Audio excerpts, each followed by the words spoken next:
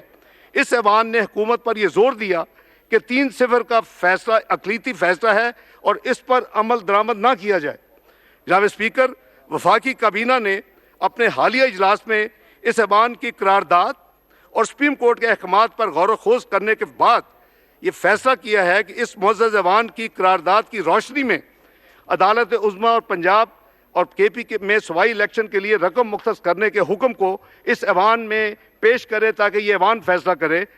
کابینہ کے اس فیصلے کی روشنی میں جناب اسپیکر، منی بل 2023 بنوان charge sum for general election provincial assemblies of Punjab and Khyber Pakhtunkhwa bill 2023 اس ایوان میں پیش کیا جا رہا ہے۔ جناب اسپیکر، سپریم کورٹ کے فیصلے کے تحت وفاقی حکومت کو صوبائی اسمبلی کے الیکشن کروانے کے لیے 21 ارب روپے الیکشن کمیشنر پاکستان کو دینے کے احکامات جاری کیے گئے۔ یہ انتخابات قومی اسمبلی کے عام انتخابات اور سندھ اور بلوچستان کی صوبائی اسمبلیوں کے عام انتخابات کے بغیر کروائے جانے ہیں۔ وفاقی حکومت کے فیصلے کی روشنی میں اس معزز ایوان میں آئین کے آرٹیکل 81E کے تحت یہ منی بل متعارف کرایا جا رہا ہے۔ جناب اسپیکر، آخر میں یہ عرض کروں گا کہ وزیر اعظم محمد شہباز شریف کی قیادت میں موجودہ حکومت اس امر کے لیے پرعزم ہے کہ وطن عزیز کو ایک دفعہ پھر سے درپیش دہشت گردی کے ناسور سے پاک کیا جائے اور اسے معاشی، سیاسی اور آئینی بحران سے جلد نکالا جائے۔ ہمیشہ کی طرح کامیابی اور ترقی پاکستان کا مقدر بنے گی انشاءاللہ۔ اللہ تعالی ہمارا حامی و ناصر ہو۔ پاکستان زندہ باد۔ بہت شکریہ۔